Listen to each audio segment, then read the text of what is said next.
We are simply using this opportunity to recognize our true nature. The most important thing is we are not trying to gain anything new, but we are trying to just get rid of the false identities that we carry around.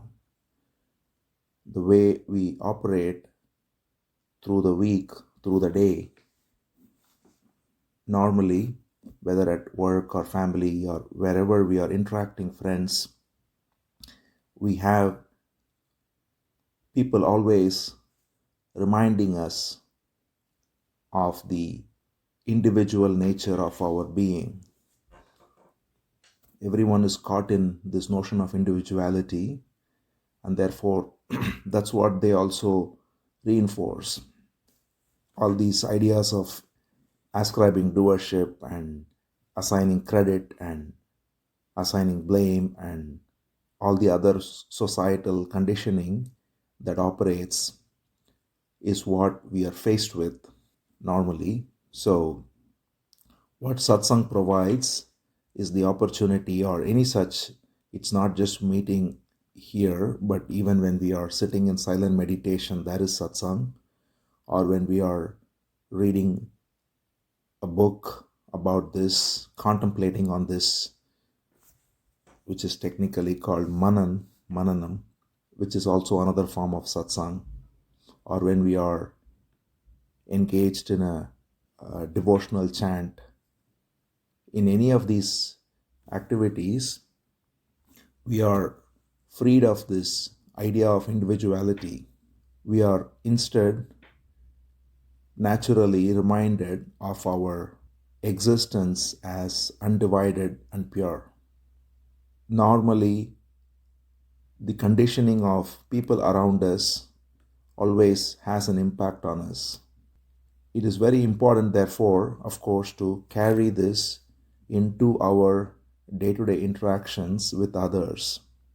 The more one is established in this recognition, in not identifying with false ego, with false individuality, the more we can bring that presence into interactions with others as well. And in fact, that is very important, because that is how we know as to how are we making progress, or how are we knowing that we are moving in the right direction. Of course, all words such as progress and moving are only in a relative sense. From the absolute standpoint, there is no movement or no progress, but from a relative sense there is, and that is the reducing of false identification with the body and the mind and the so-called personality. So the more we are free of this identification, the more we can say we are along in this journey. We can look upon even any interaction we have with people in all kinds of situations, right from on the street or in the supermarket to work or even family, friends. All of these interactions are opportunities to see where we are, to recognize whether we are caught in this way of identifying with the separateness of the body, individuality, personality, and so on, or whether we are able to remain untouched by this. So that is where the rubber meets the road, as they say. But it is important to have these kinds of, we can call them retreats, because we are retreating away from the normal functioning of the world into a space like this, where everyone is collectively interested in the same thing, which is to recognize our true nature and to provide this field where it is easy to be free of the false identification and to therefore abide as our true nature. So both are important. The more we are rooted in this, the more we are in satsang all the time. Because satsang literally means, the Sanskrit word means association with truth. It is not about people, it is not about place, it is not about circumstances and so on. The word sat means truth, and sang is association.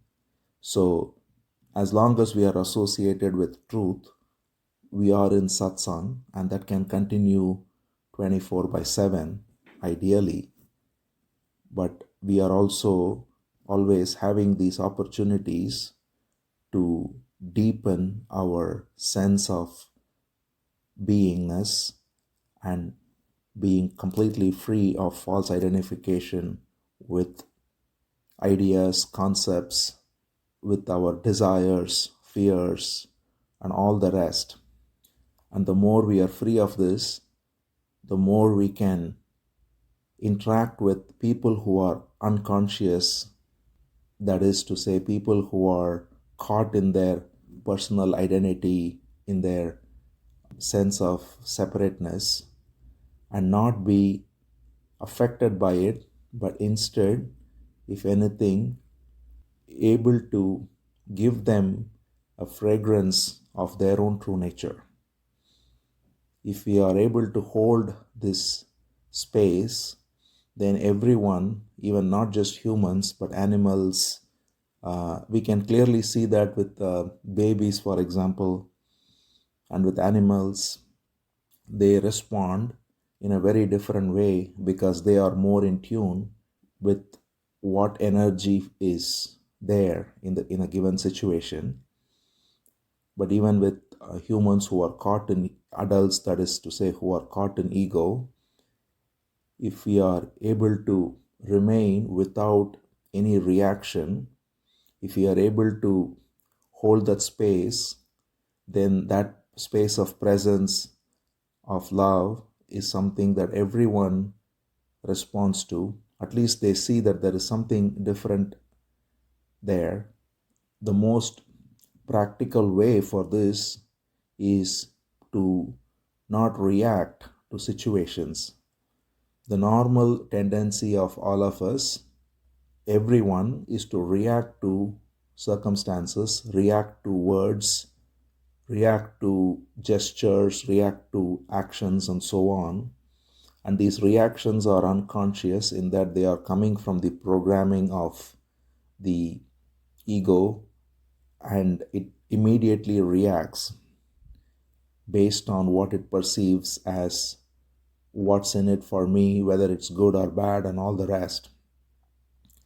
Instead, if we don't react, if we can engage with the world, the senses are operating, we can do things, but inwardly we can be free of reaction. And that can be simply done by being alert to reactions rising. We don't have to say there can be no reaction. That can be another forceful way of going about it, which may not be helpful. But we can simply see whether we are alert to the reactions that are rising. Whatever reactions that are rising when people say certain things, or even when we walk on the road, and it's interesting, if we are just able to observe the thoughts and the reactions that are rising, we will notice how many things that are coming up. And just by being alert to that, we can simply be free of it. In other words, the moment we catch it, we consciously do not let it run, but just smile at it like, there you go again, just a simple, it's like catching a monkey playing. If you don't catch it, it keeps on playing. So just catch it by being alert. And when we are alert to the movement of reaction, immediately the reactions lose their power. And the main thing is, if we don't fuel it, what happens normally is we fuel reactions.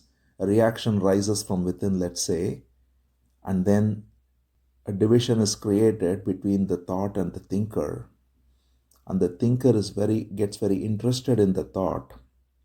Oh, that's right, they should not have said it. How dare they say it? And now I should say it like this the next time. There is this constant inner dialogue going on between, once the thought rises, the thinker rises, and this inner dialogue goes on in whichever form it is. But instead, if the thinker doesn't rise, if the once the thought rises, even if the thought rises, let's say, how dare they say it, or something like that, just do not fuel it with words, fuel it with any energy, but just see that this is simply a reaction that's coming up, and do not engage in it. Do not supply any words to it, any fuel to it. Then it has no life left. It simply dies on its own. This way, when we are free of this inner dialogue, then we are in silence all the time, even when we are walking around or when we are interacting with people. And it doesn't mean, of course, not acting, because naturally, if anything, there is more energy left to act. If there is a need to act, we can always act with full energy, but not react, which is a totally different form of energy, which saps energy, in fact. So that is very useful to recognize that when we are meeting with people, when we are talking to others, we are able to recognize where we are. It was J. Krishnamurti who said this very nicely, that relationships are the mirror in which we learn about ourselves. Of course, our true self is free of all relationships. It is pure and it's always just the space of awareness. But as long as we are caught in a false self, the relationships help us to recognize the false self. That is all they help us with. When I am relating to someone, if I am not alert, I am caught in the false self, and it creates suffering. That's what is the default condition of all of us, goes on and on. But when I'm alert, I catch the false self. So I learn about the false self. And in learning about the false self, it goes away. So it is not about learning about our true self. Our true self is beyond words. All we can do is negate the false self. And to negate the false self, we have to know the false self. So when we recognize the false self rising as reactions, and we are alert, and it happens always in relationships, whenever we relate to anything, it can be even a food stuff, let's say. It doesn't even have to be people or animate things. It can be something as simple as inanimate objects around, furniture, food. If we carefully look at how I relate to that, and whether I have a sense of attachment to it, whether there is a sense of preference rising around it, all of these are ways in which we can catch the false self. And it requires tremendous alertness. If we are alert through the day, we can catch this false self rising each moment. By negating it, we abide as our true self. So when we negate when we engage with the false self, we are lost in the clouds of thoughts. When we negate the false self by recognizing it, by catching it, then we abide as the space of awareness. So we don't have to even make any effort to abide as the space of awareness. We only have to be alert to the rising of the false self. So when the cloud is removed, the sky is always there. The sun is always shining. So the sun doesn't have to do anything to shine. It's just the cloud that needs to go for the sun to be seen. Similarly, we simply have to be free of the false self for our true self to shine, which is silence, which is beyond words, which is indescribable. When we are alert like this, we are able to recognize and therefore be free of the false self. And what we do here in a space like this is the opportunity to go into this, because here there are no thoughts when we are talking about self inquiry, or when we are similarly reading a book and contemplating, or when we are listening to a beautiful devotional chant. The sense of the self is gone, just the presence and an alertness that is naturally there. And therefore, this is of great use, great help. But it's important for us to carry it through the day and to carry this alertness. And that's the main purpose of satsang, is to extend satsang through the day. It's almost like, we can say, putting the phone on a charger for an hour and then running it all the day.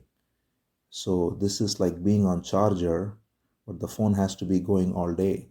And that's the whole purpose, is to charge ourselves and be full of this energy, and thereby be alert through the day.